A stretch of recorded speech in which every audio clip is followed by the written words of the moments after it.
చంద్రబాబు నాయుడు గారు నిజంగా కొన్ని చేశాడు, దేనికి మనం ఒప్పుకోవాల్సిందే కదా. కొన్ని అయితే చేసినాడు, దేనికి మనం చెప్పాలి. చెప్పకపోతే అది కూడా తప్పైపోతుంది కదా. 15,000 కోట్ల రూపాయల కరెంటు ఛార్జీల బాధుడు చేసినాడు, ఒప్పుకోవాలి కదా మనం కూడా.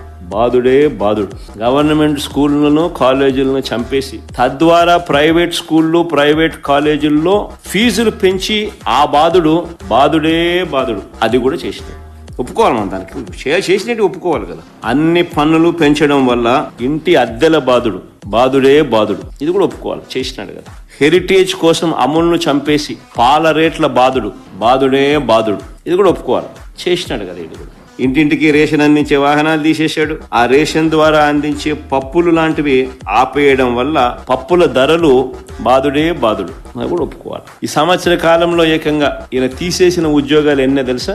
3 లక్షల పైచులకు ఉద్యోగాలు తీసేశాడు. కొత్త ఉద్యోగాలు ఇవ్వడం కదా దేవుడు ఎరుగు.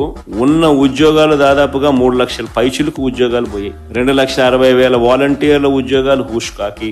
ఈ రేషన్ బండ్లు నడిపే వాళ్ళకు ఒక హెల్పరు, బండి డ్రైవరు, 9,200 బండ్లు, ఓ డ్రైవరు, ఒక హెల్పరు, ఒక 20,000 ఉద్యోగాలు హుష్కాకి. బ్రేవరేజెస్ కార్పొరేషన్ లో పనిచేస్తా ఉన్న మరో 15,000 మంది అవుట్ సోర్సింగ్ ఎంప్లాయీస్, వాళ్ళు హుష్కాకి.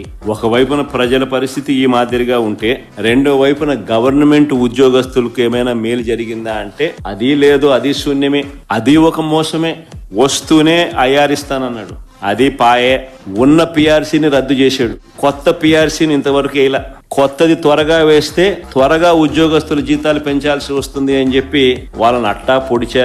3 డిఏలు పెండింగ్. ఇప్పటికే జూలై 1 వచ్చేసరికి 4వ డిఏ పెండింగ్. వైఎస్ఆర్సీపీ ప్రభుత్వంలో మనం ఎంప్లాయీస్ కు మంచి చేస్తూ ఎన్పిఎస్ ను తీసేసి గ్యారంటీడ్ పెన్షన్ స్కీమ్ తీసుకొని వచ్చి మనం ఎంప్లాయీస్ కి మంచి చేస్తే దానిని తీసి ఓపీఎస్ తీసుకొస్తానన్నాడు.